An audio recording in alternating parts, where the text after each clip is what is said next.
వాళ్ళకు డాక్టర్ కావాలి, ఒక ఇంజనీర్ కావాలి, ఒక గొప్ప వ్యక్తులు కావాలని చెప్పి ఒక ఆశయంతో మనం కష్టపడుకుంటా లారీలు నడుపుకుంటా క్లీనర్ చేసుకుంటా 24 గంటలు వాగే పిల్లలు ఇళ్లలో వదిలిపెట్టి ఊళ్ళు పట్టుకొని తిరుగుతాను అవునా కదా.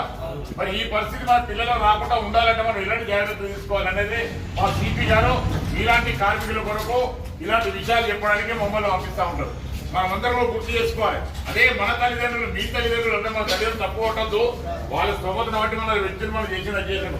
మన తల్లిదండ్రులు మరి ఈ విధంగా ప్రవర్తించబట్టే మనం ఈ రకంగా తయారైపోయినాం.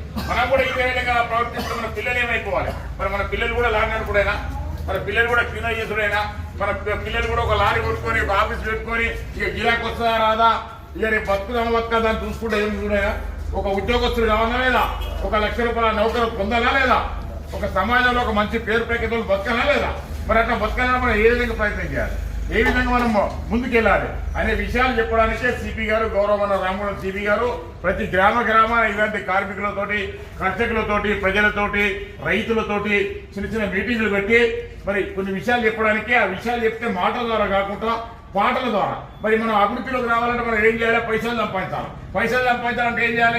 రేపు దొంగలు 30, సైబర్ నేరగాను 30, మనం 100, 1000 సంపాదిస్తాం. అది బ్యాంకులో చేసుకుంటూ ఉంటాం. వాడు ఎవడో ఫోన్ చేస్తామని పుట్టుకనే మాట్లాడేది అటుకనే అయిపోతా ఉంది. మరి ఎట్లా జాగ్రత్త తీసుకోవాలి?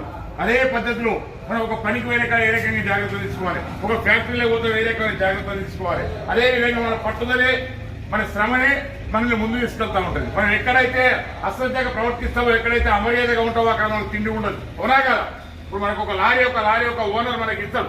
ఆ ఓనర్ దగ్గర ఆ లారీ ఒక తల్లిలాగా, ఒక బిడ్డలాగా చూసుకుంటూ మనం నడుపుకుంటూ పోతేనే మన ఓనర్కు మనం మంచి పేరు వస్తున్నాం. మన డ్రైవర్ చాలా మంచివాడు అని చెప్పి మనకు మంచి తిండి పెడతా ఉంటాడు, 10 రూపాయలు ఎక్కిస్తాడు అవునాగా. మరి ఆ లారీ నువ్వు కరెక్ట్ చూసుకోకపోతే ఆ లారీని అడుగుతూనే నడిపితే డ్రైవర్ ఓనర్ చూసుకుంటాడా? పంపించేస్తాడు కదా. అదే పద్ధతిలో మన పిల్లల్ని మనం చేసుకునే పనికి మనం గౌరవం ఇవ్వాలి. మన పిల్లల్ని మనం చేసుకునే పనికి రాకుండా ఉండాలంటే మనం వాళ్ళ ఎక్కువ శ్రద్ధ నుంచి వాళ్ళకు డబ్బులు ఖర్చు పెట్టి వాళ్ళకి మంచి చదువులు, రౌడీలు, ఈ రకరకాల వ్యక్తులు మరి మనల్ని దోసుకు ఉంటారు.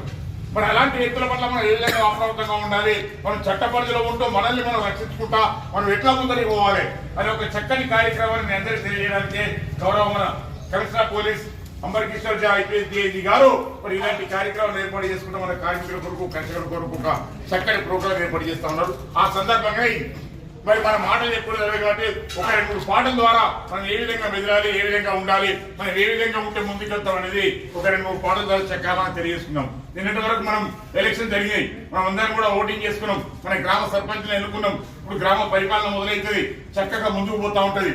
అదే పద్ధతిలో మరి మనం అందరం కూడా గతంలో తెలంగాణ రాష్ట్రాన్ని సాధించుకున్న దాంట్లో మనం అందరికి కష్టం ఉందా లేదా, మనం అందరం లారీలు పనిచేసినామా లేదా, మనం అందరం లారీలు కూడా పనిచేసినా లేదా, ఫ్యాక్టరీలు పనిచేసినా లేదా, ఇంట్లో వంట వారు కూడా పనిచేసుకుని రోడ్ల మీద వచ్చి నిలబడి వంటలు వండుకొని మరి మన తెలంగాణ రాష్ట్రాన్ని సాధించుకున్న సందర్భంలో కూడా ఎంతో మంది మన అన్నయ్యలు, మన తమ్ముళ్ళు కోల్పోయినారు, అమరులైనారు అవునా కదా. మరి అలాంటి సాధించుకున్న తెలంగాణను మనం అందరూ కూడా సక్రమంగా మనం చేసుకోవాలంటే మనం అందరం కూడా కట్టుదిట్టంగా ఉంటూ మనం అందరం కూడా మన తెలంగాణ తల్లి కాపాడుకున్న సందర్భంలో కూడా మన చట్టపరిధిలో మన పనులు చేసుకుంటూ మనం ముందుకెళ్ళాలి. అదే విధంగా మన రాష్ట్ర తల్లి తెలంగాణ తల్లి కూడా మరొకటి ఉండాలని చెప్పి ఒక చక్కటి ఆలోచనతో ముందుగా తెలంగాణ తల్లి పాటతో మనం పాడుకొని తర్వాత సైబర్ నేరాలు ఏ విధంగా ఉంటాయి, అదే విధంగా జీవ దొంగలు ఏ విధంగా ఉంటారు, రౌడీలు ఏ విధంగా ఉంటారు, 1-2 పాటలు పాడుకుంటే మీకు కొంత ఏదైనా కొంత తెలుస్తుంది. మా సిపి గారు మమ్మల్ని ఇక్కడ పంపించినందుకు ఆ మాత్రం మీకు చెప్తే మీకు ఎంతో కొంత మేము చెప్పినట్టుంటుంది, మీరు విన్నట్టుందని చెప్పి కోరుతూ ముందుగా మన తెలంగాణ తల్లికి వస్తారు గట్టి అందరూ చెప్పండి. అది సౌండ్స్ బాగానే ఇక్కడ సౌండ్స్ పెడితే పాపం అందరూ డిస్టర్బ్ చేయాలి, సౌండ్ పెట్టలేదు ఇక మామూలుగా నడిపించు. మరి తెలంగాణ తల్లి పాటతో మన కార్యక్రమం మొదలు ఒక్కసారి అందరు గట్టి కొట్టాలి తమ్మి. మనందరి తెలంగాణ తల్లి, మనందరూ కూడా మన రాష్ట్రం బాగుంటే, మన రాష్ట్రంలో వనరులు బాగుంటే, మన రాష్ట్రంలో ఫ్యాక్టరీలు బాగుంటే, మన రాష్ట్రంలో గనులు కానీ ఏమైనా కూడా మన ఉపాధి హామీలు మనకు చక్కగా ఉంటే మనం అందరినీ కూడా గట్టిగా ఇప్పుడు మన సిమెంట్ ఫ్యాక్టరీ ఉంది, ఒక రోజు ఆగిందంటే మనం అందరం ఆగిపోతాం కదా, మనకు ఉంటుందా? లేదు కదా. అది రన్ కావాలంటే ఏం చేయాలి? అలా పనిచేసే మన కార్మికులు, కర్షకులు బలంగా ఉండాలి, దృఢంగా ఉండాలి, సాంపు వార్తలు కావద్దు, మరి మంచి మనతో పనిచేయాలి.